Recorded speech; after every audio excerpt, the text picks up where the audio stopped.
praise to our God. He is the Lord. Sa ngalan ng Ama, ng Anak at ng Espiritu Santo, Amen. sumainyo ang Panginoon. At sumayo rin. Mga kapatid, tayo namang lahat ay may pinagdarasal sa Diyos. Pero hindi lahat sa atin agad sinasagot ng Diyos. Bakit kaya? Ano kaya ang problema? Maaaring una, hindi malinaw sa iyo kung anong hinihingi mo. Hindi ka makakarating sa finish line kung hindi mo tinitignan yung finish line. Kung nakatingin ka hindi sa daan, aalis ka sa daan, mahuhulog ka, maaksidente ka. Di po ba? Kailangan maliwanag sa'yo. Ano ang hinihingi mo? Pero pangalawa, baka ang problema ay yung paraan ng iyong paghingi. Baka naman wala kang pagpapakumbaba.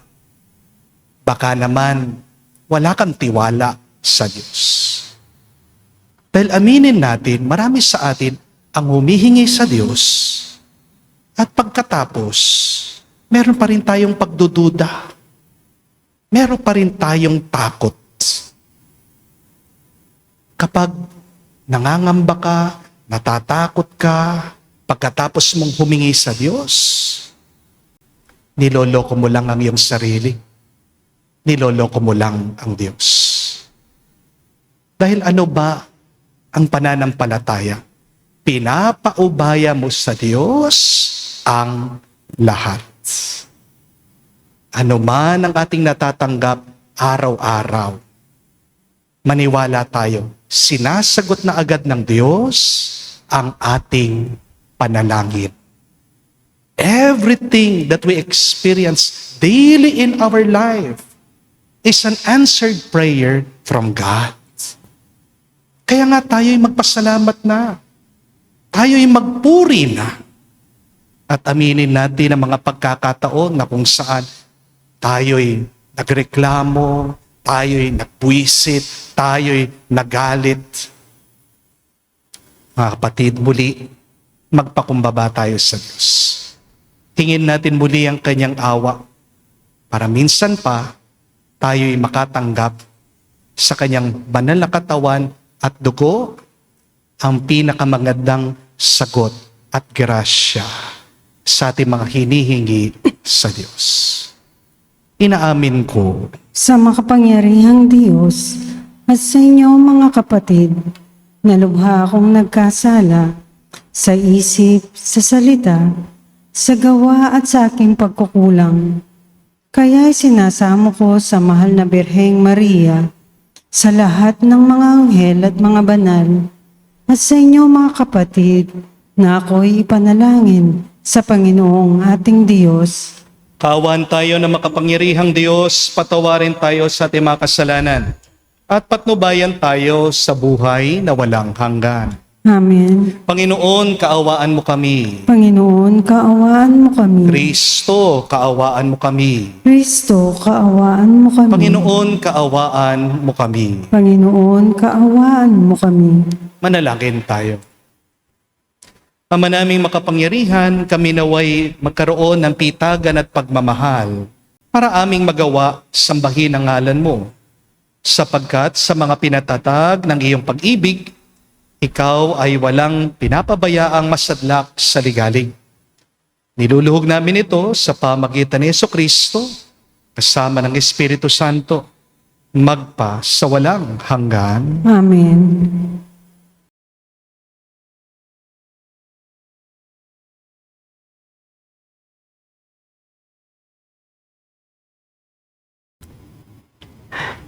Pagbasa mula ikalawang aklat ng mga hari. Nang ikasampung araw, ng ikasampung buwan ng ikasyam na taon ng paghahari ni Sedekiyas, tinipon ni Nabucodonosor ang buho niyang ukbo. Kinubkob nila ang Jerusalem at pinaligiran ang mga bantayan. Ang pagkubkob nila ay tumagal ng May 2 taon. Nang ikasyam na araw, ng ika-4 na buwan ng pagkubkob sa Jerusalem, umabot na sa skudulan ang taggutom sa buong lungsod. Noon, nabutas ang isang bahagi ng pader ng lungsod. Nang makita ito ni Haring Sedekias, kinagabihan ay tumakas siya patungong Araba, kasama ang kanyang mga kawal. Doon sila dumaan sa pintuan ng 2 pader, malapit sa hardin ng palasyo. Ngunit, ang lungsod ay naliligid ng mga kaldeo. Tinugis sila ng mga ito at inabutan sa kapatagan ng Jericho. Kaya, nagkanya-kanyang takas ang kanyang mga tahuan. Nabihag si Sedekias at iniharap sa hari ng Babylonia na nasa Ribla.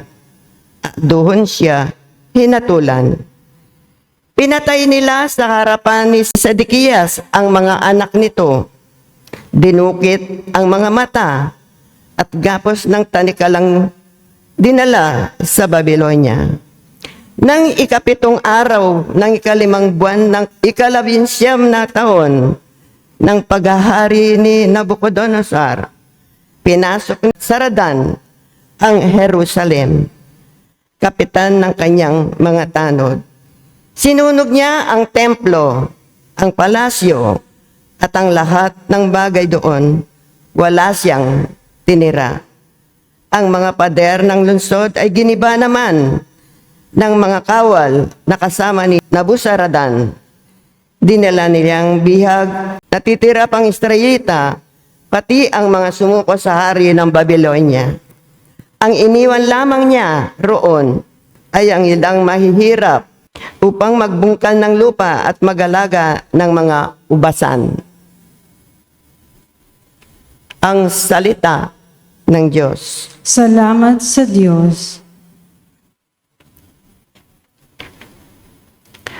Kung ika'y aking limutin, wala na akong aawitin.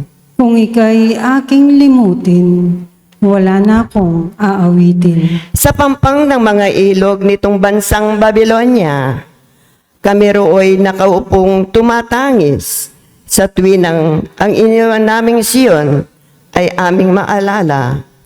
Sa sanga ng mga kahoy sa tabi ng ilog nila, isinabit namin doon yung dala naming lira. Kung ika'y aking limutin, wala na akong aawitin. Sa amin ay iniutos ang sa amin ay lumupig. Nang aliwin namin sila ng matamis naming tinig. Tungkol sa Siyon, yung paksa, ninyong nais nilang awit. Kung ika'y aking limutin, wala na akong aawitin. Paano namin aawitin ang awit ng Panginoon? Samantalang bihag kaming nangingibang bayan noon. Ayaw ko na ang lira ko hawakan pa at tugtugin. Kung ang bunga sa pagtugtog, limutin ang Jerusalem. Kung ika'y aking limutin, wala na akong aawitin. Di na ako awit pa kung ang lundong sasapitin. Sa isip ko't kalaala, ika'y ganap na limutin. Kung ang kaligayahan mo ay hindi ko hahangarin. Kung ika'y aking limutin, wala na akong aawitin.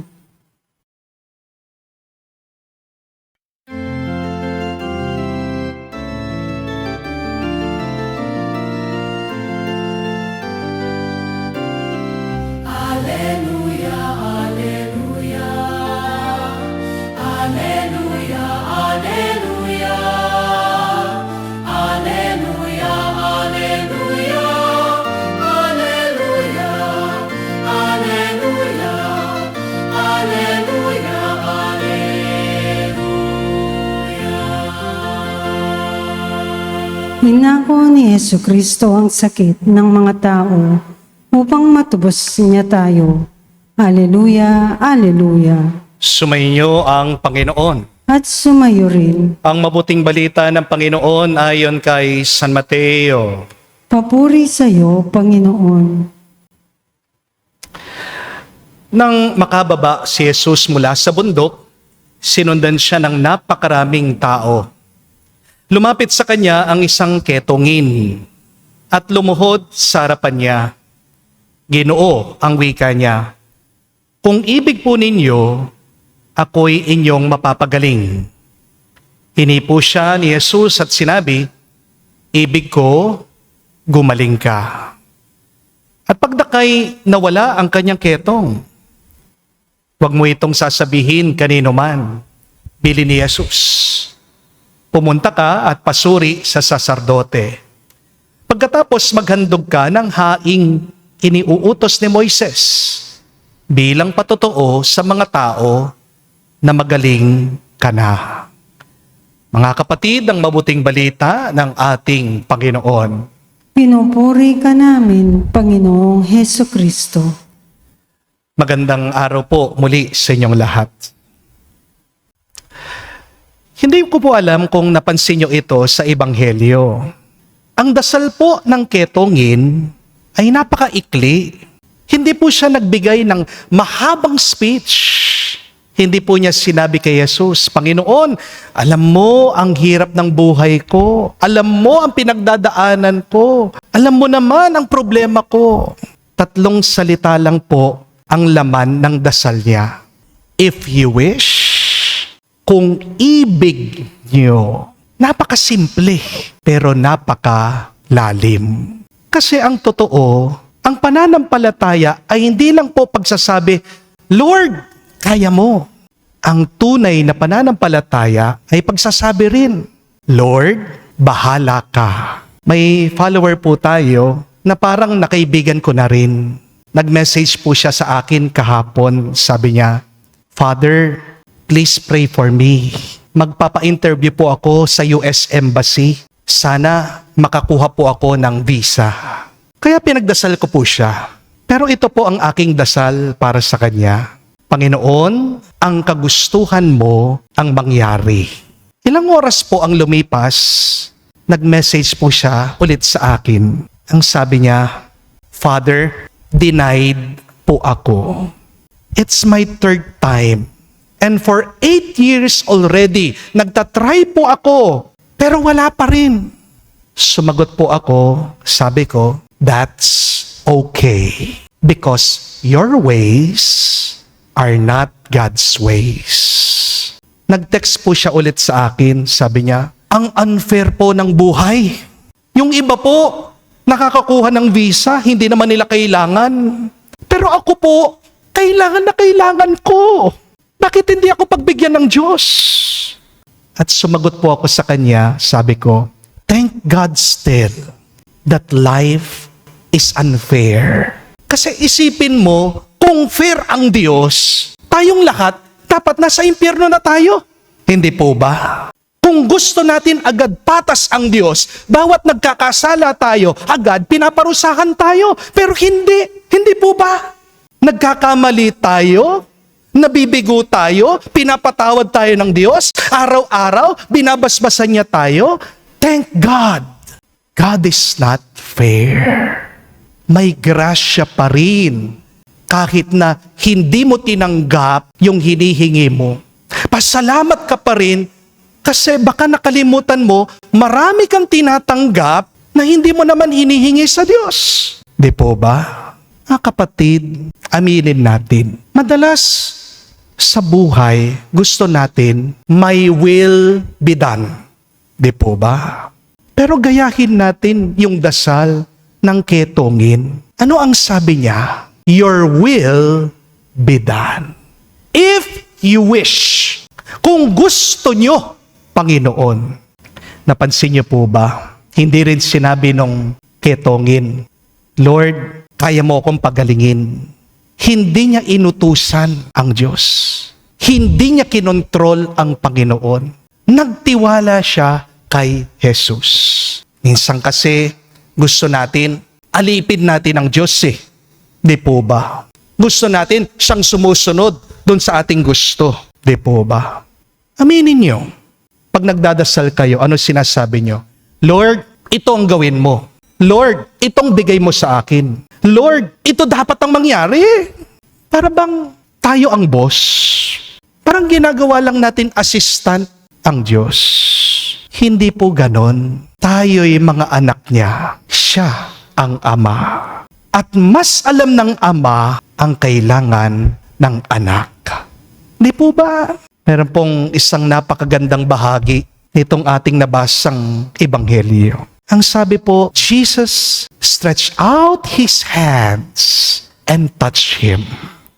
Nilapitan po niya yung ketongin, hinipo po niya, hinawakan ni Jesus yung taong may sakit. At big deal po ito nung panahon niya. Nakakabigla po ito para sa mga Hudyo. Kasi po nung unang panahon ni Jesus, ang mga may ketong ay tinuturing nilang marumi.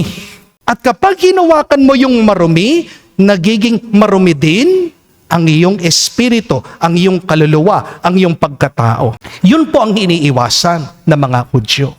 Pero tingnan niyo po yung nangyari dun sa eksena. Ang marumi, ginawang malinis ng tunay na malinis. The clean one made the unclean clean. Mga kapatid, baka hindi po natin napapansin. Marami sa atin, maraming tao ngayon may ketong ang kanilang kalooban. Hindi po ketong sa balat, pero may ketong ng kalungkutan. May ketong ng pagkabigo, may ketong ng galit, may ketong ng takot, merong ketong ng pag-iisa. Marami po mga tao, pag nakita nyo sila, nakangiti, pero sa loob nila, sugatan, wasak na wasak sila, durog na durog sila. Maraming mga tao ang nakalayo, nag-iisa, nasasaktan, hindi lang po natin sila napapansin. Di po ba? Pero ang mabuting balita, hindi takot si Jesus na hawakan niya ang sugat natin. Tayo minsan, tinatakpan natin ang ating sugat, tinatago natin. Pero paano tayo gagaling? Di po ba? Kung gusto mong gumaling, bumuti ang iyong nararamdaman, kailangan mong ilapit ito, buksan ito, pakita ito kay Jesus. Kaya gumaling yung taong may ketong, nilapit niyang kanyang sarili kay Jesus at hinipo siya ng Diyos. Pansinin niyo din po yun, napakaganda po nun. Bago gumaling yung ketongin, hinipo siya, hinawakan mo na siya ni Jesus. Jesus touched the leper before He healed him. Pwede naman po na pagalingin muna niya yung taong may ketong, di po ba? Bago niya hawakan. Pero hinawakan muna niya bago niya pagalingin. Bakit po niya ginawa yun? Kasi mas mahalaga maramdaman nung taong may ketong ang pagmamahal ng Diyos. At tandaan niyo po yan, mas mahalaga sa milagro na hinihingi mo ay ang pagmamahal ng Diyos. Anong kwenta ng himala? Kung matigas ang puso mo, kung malungkot ka, kung hindi mo nararamdaman ang pag-ibig ng Diyos. Di po ba? Huwag mong kamumuhian, kapatid. Yang paghihirap mo, yang pagsubok mo. Dahil sa ating mga pagdurusa, diyan niya tayo nilalapit sa Diyos. Di ba nararanasan natin, parang totoong-totoo ang Diyos. Pag tayo'y nahihirapan, pag tayo'y nabibigatan, di po ba? Yes, it may be painful for you, but that sickness, that problem, that challenge, that suffering is making you closer to God. And that is more important, more than the miracle, more than the answered prayer you're asking the Lord. Amen? Akala natin, minsan, mas kailangan natin ng malaking bahay, mas maraming pera, mas mataas na posisyon. Pero tandaan niyo, what you want is not necessarily what you need. Amen? Maraming mga tao ang may pera, pero kulang sa pagmamahal. Maraming mga taong sikat, pero malungkot sila. Maraming mga tao, merong bahay, mag-isa lang sila, wala silang pamilya. Meron po mga tao, malakas, malusog, pero pakiramdam nila, nag-iisa sila. my dear friends. Trust. God knows what is best for you. Amen? Kung anong meron ka ngayon, yan yung kailangan mo. Binibigay yan ng Diyos sa'yo para sa pagpapabuti mo. Amen? Minsan, humihingi tayo ng pera, pero kapayapaan talaga ang kailangan natin.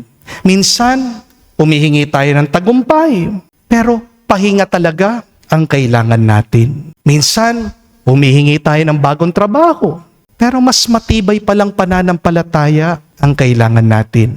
Humihingi din tayo ng himala, pero relasyon pala sa Diyos ang kulang sa atin. Kaya bago po pinagaling ni Jesus yung ketongin, pinaramdam muna niya sa kanya ang pagmamahal niya. Dahil alam ni Jesus, meron po mga sugat na hindi naaabot ng gamot. Merong mga sugat na hindi po nalulunasan ng pera. Meron po mga sugat at sakit na hindi kayang pagalingin ng doktor. Tanging pagmamahal lang ang makakapagpagaling. Amen? Kaya minsan, kapag hindi agad binibigay ng Diyos yung hinihingi natin, sana wag tayong agad magalit. Amen?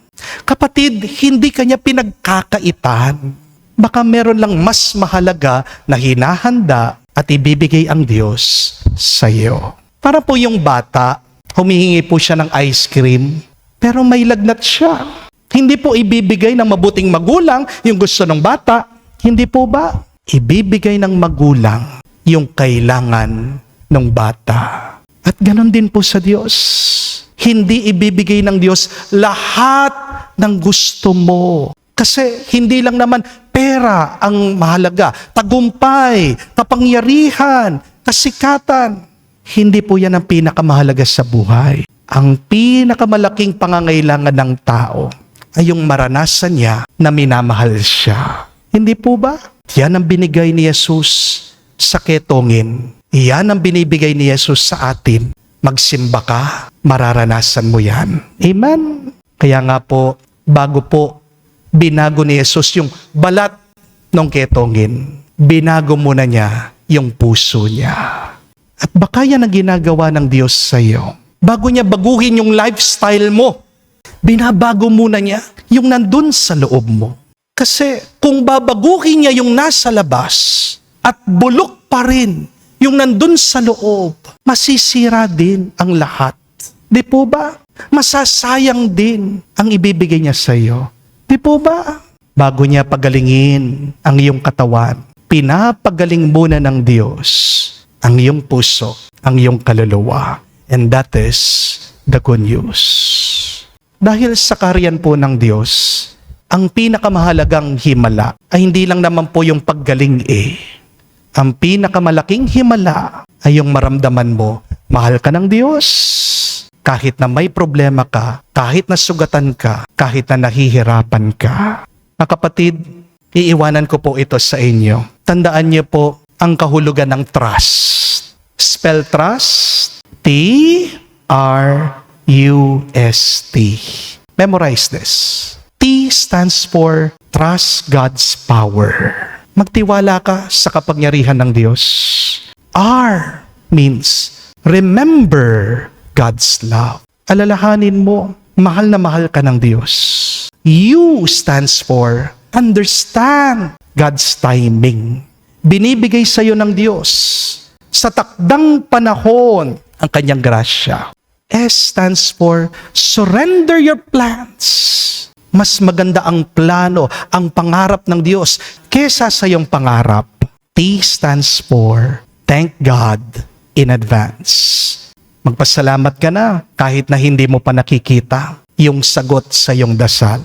At katulad ng ketongin, lumapit ka kay Jesus. Sabihin mo kung ibig mo. If you will it, if you desire it. Yan po yung tatlo na pinakamakapangyarihang salita para masagot yung dasal mo. Maghintay ka lang. Maririnig mo din sa kaibuturan ng iyong puso ang sagot ni Jesus. Ibig ko, huwag kang matakot. Mahal kita, kasama mo ako. at mapapasayo ang iyong hinihiling. Mga kapatid, palagi natin dasalin po itong tatlong napakamakapangyarihang salita. Day by day, as you begin your prayer, say, if you wish, if you will it, kung ibig niyo, at makikita niyo at mararanasan ang bendisyon, pagpapala at himala ng Diyos. Amen. Tumayo po tayo, alay po natin sa Diyos ang ating mga dasal at panalangin tulad ng ketungin sa Ebanghelyo na humihingi ng saklolo para gumaling. Lumapit tayo ngayon na may pananalig sa ating Amang nasa langit upang bigyang pansin niya ang ating mga panalangin. At sabihin, Panginoon, dinggin mo kami. Panginoon, dinggin mo kami. Ang simbahan naway hindi magkulang sa kanyang pagtanggap sa mga isinasantabi at nakakaligtaan ng lipunan. Manalangin tayo sa Panginoon. Panginoon, dinggin mo kami. Ang mga nagsasaliksik sa paggagamot, naway gabayan ng Panginoon upang makatuklas sila ng angkop na gamot sa mga sakit na hindi pa nalulunasan. Manalangin tayo sa Panginoon. Panginoon, dinggin mo kami. Ang ating komunidad naway tumulong ng may pag-ibig at kalinga sa mga taong nakakaligtaan ng lipunan. Manalangin tayo sa Panginoon. Panginoon, dinggin mo kami. Sa katahimikan po ng ating puso, banggitin natin, sabihin natin sa Diyos ang ating mga personal na pangangailangan. Ama naming Diyos, pinalalakas kami sa aming panalangin ng iyong mga handog na kagalingan at kapayapaan. Hiniling namin ito sa pamagitan ni Kristo, aming Panginoon. Amen.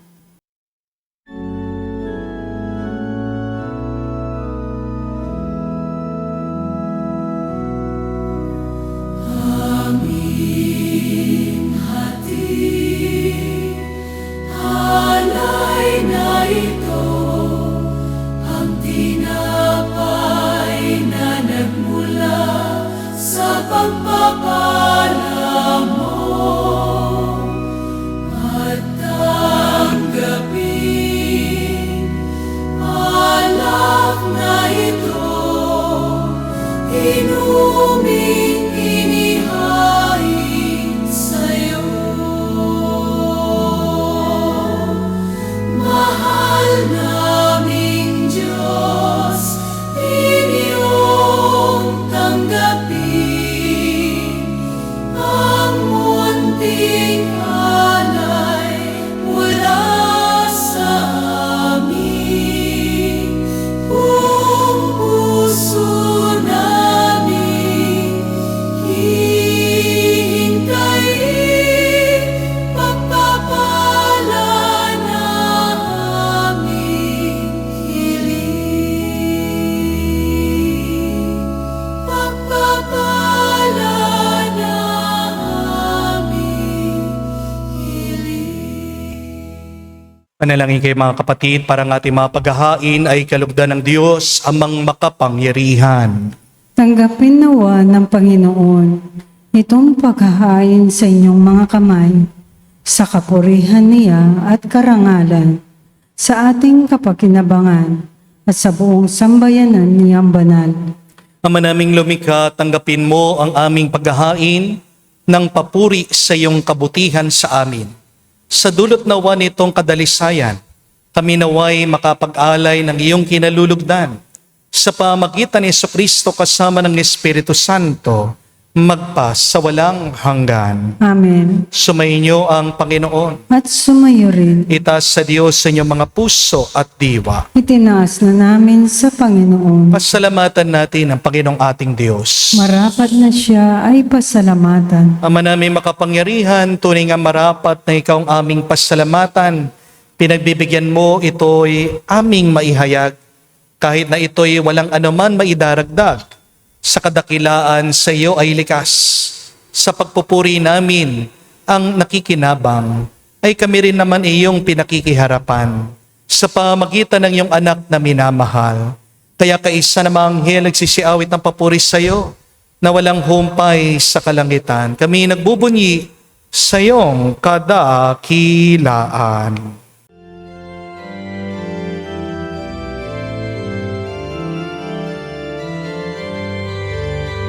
Santo, Santo, Santo, Panginoong Diyos ng mga hukbo, napupuno ang langit at lupa ng kadakilan mo. Hosana, Hosana, sa kainasan, pinagpalang na paririto sa ngalan ng Panginoon. Hosana, Hosana, sa kainasan. Hosana, Hosana, sa kainasan.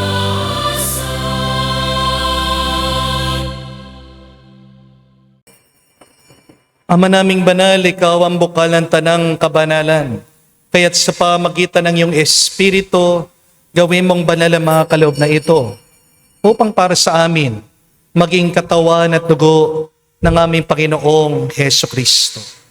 Bago niya pinagtiis ang pusang loob na maging handog, hinawakan niyang tinapay, pinasalamatan kanya, pinaghati-hati niya iyon, inabot sa kanyang malagad at sinabi, "Tanggapin ninyong lahat ito at kanin. Ito ang aking katawan na ihahandog para sa inyo."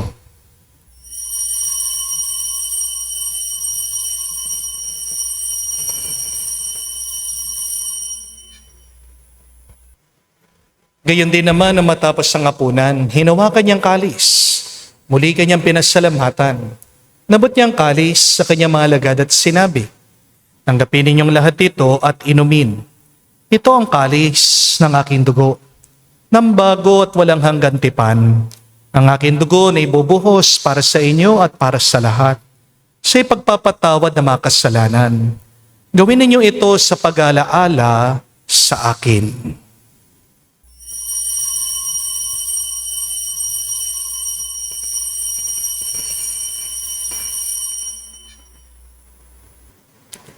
Ang misteryo ng pananampalataya.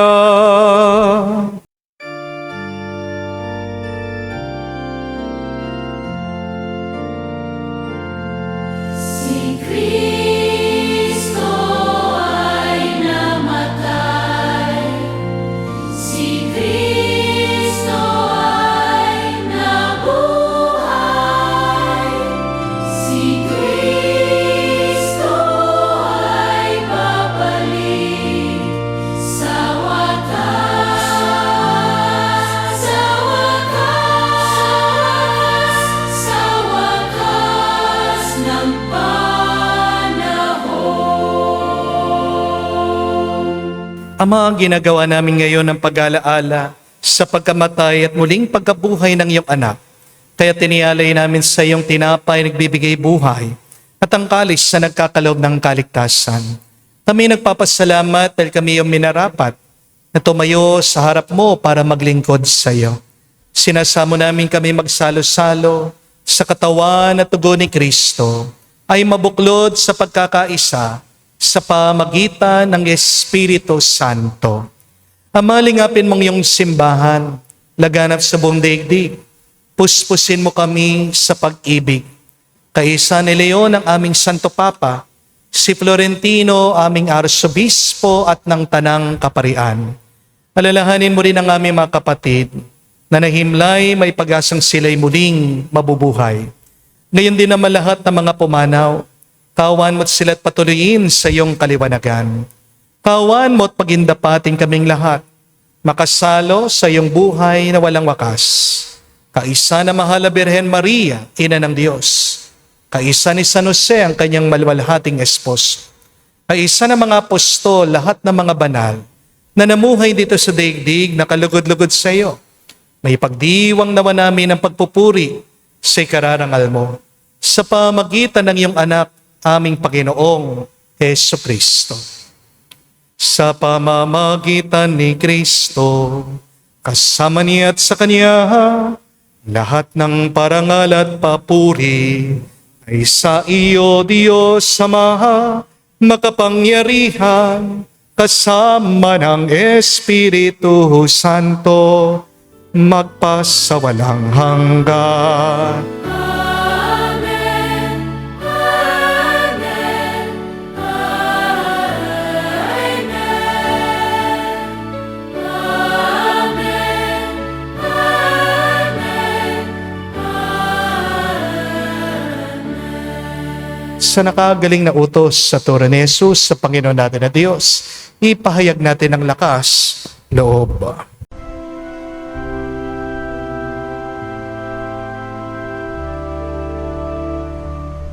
Ama namin, sumasalangit ka, sambahin ang ngalan mo, mapasa amin ang kaharian mo, sundin ang loob mo dito sa lupa para nang sa langit.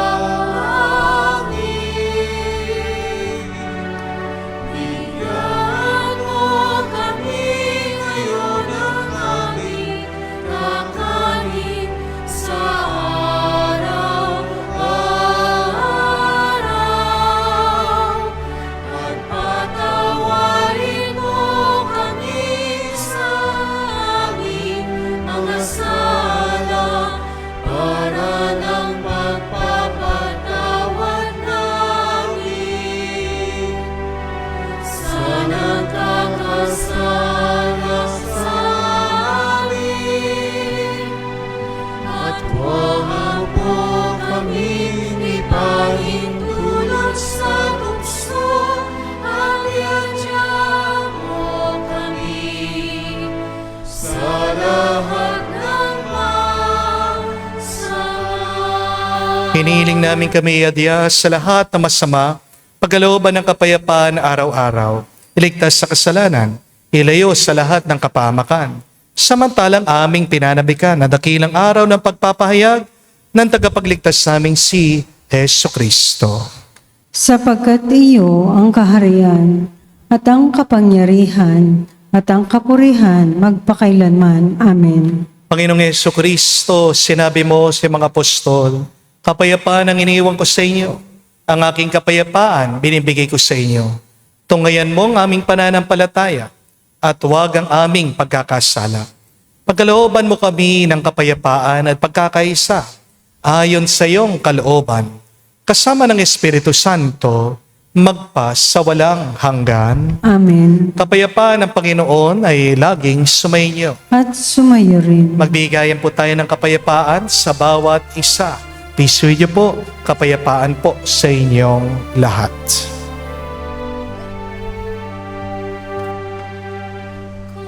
Kordero ng Diyos na nag-aalis ng mga kasalanan ng sanlibutan, maawa ka sa amin, maawa ka sa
Mga kapatid, naririto ang ating Panginoong Jesucristo, ang Kordero ng Diyos.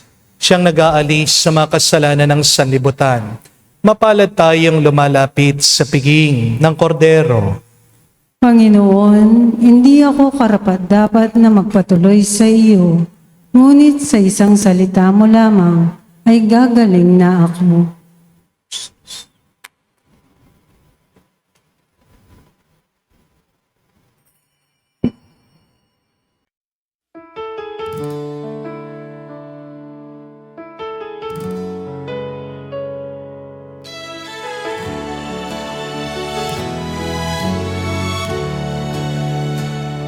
Lumapit tayo sa banal na puso ni Jesus. Sa hapag ng buhay tayo'y magsalo. Tanggapin ang kanyang katawan at dugo, at sa kanyang pag-ibig tayo'y magpapuno. Mula sa iyong puso dumadaloy ang awa. Buhay na nagbibigay pag-asa't biyaya. Sa bawat komunyon tayo'y binubuklod upang maging Saksi ng kanyang pagtubos. O Jesus na maamo at mapagpakumbaba, hubugin mo ang puso namin, iyong nilikha. Naway sa pag-ibig mo kami mamuhay, at sa iyong kaharian magalak magpakailanman.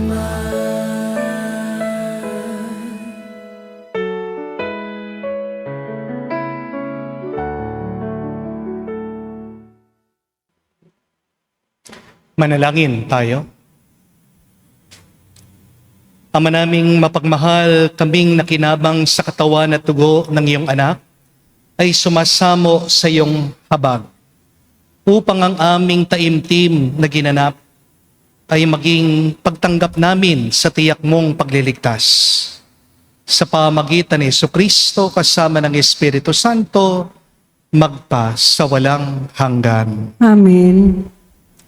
Tandaan niyo po ang ibig sabihin ng trust. T-R-U-S-T. T, trust God's power. R, remember God's love. U, understand God's timing. S, surrender your plans.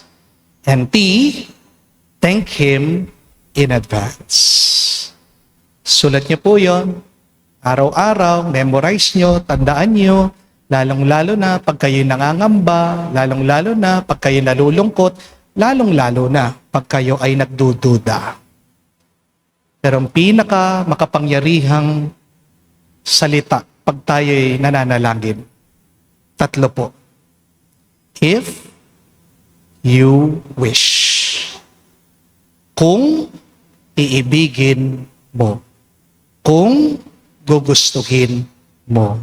Hindi dapat my will be done. Dapat your will be done. Wag mong pipilitin, wag mong pwepersahin ng Diyos. Kasi tandaan mo, mas alam ng Diyos ang mas nakakabuti sa'yo. Huwag kang mag-alala. Hindi ka ililigaw ng Diyos. Parang sa Waze, hindi po ba? O sa Google Maps. Kahit na hindi mo sinundan yung daan, tumahak ka ng ibang daan, magre-recalculate yan. Ihahanap ka niyang daan. Basta't makarating ka dun sa talagang destinasyon mo. Kaya, napakahalaga na sumunod tayo palagi sa Diyos. Huwag dapat nating sundan ang sarili nating kagustuhan. Pag nagmamatigas ka sa Diyos, anong po nangyayari sa matigas? Nababasag. Hindi po ba? Pero kapag sumusunod ka sa Diyos, diyan ka niya mapupuno ng pagpapala. Diyan ka makakaranas ng himala. So, today, pray those 3 very powerful words. Your wish, O Lord. If you desire, O Lord. Kung iibigin mo, pagkaloob mo, at gagaling ako, bubuti ako, mapupuno ako ng tuwa. Sumayin niyo ang Panginoon. At sumayo rin. At kayo basbasa ng Diyos makapangyarihan sa lahat. Sa ngalan ng Ama, ng Anak, ng Espiritu Santo, Amen. ang ating misa ay natapos na. Humayo kayo sa kapayapaan ni Kristo. Salamat sa Diyos.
sakit.